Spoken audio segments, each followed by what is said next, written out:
নমস্কার, আমার নিবেদন রবীন্দ্রনাথ ঠাকুরের কবিতা সাধ।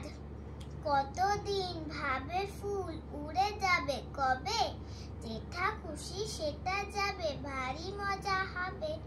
তাই ফুল একদিন মেলে দিল ডানা, প্রজাপতি হলো তারে কে করিবে মানা।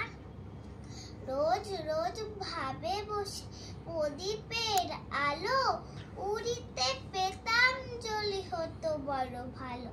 ভাবিতে ভাবিতে শেষে কবে পেল পাখা, জোনাকি হলো সে তারে যায় না তো রাখা। পুকুরের জল ভাবে চুপ করে থাকি, হায় হায় কি মজায় উড়ে যায় পাখি। আমি ভাবি ঘোড়া হয়ে মাঠ হব পার, কবু ভাবি মাছ হয়ে কাটিব সাঁতার। কবু ভাবি পাখি হয়ে উড়িব গগনে, কখনো হবে না সে কি ভাবি যাহা মনে। কখনো হবে না সে কি ভাবি যাহা মনে। নমস্কার।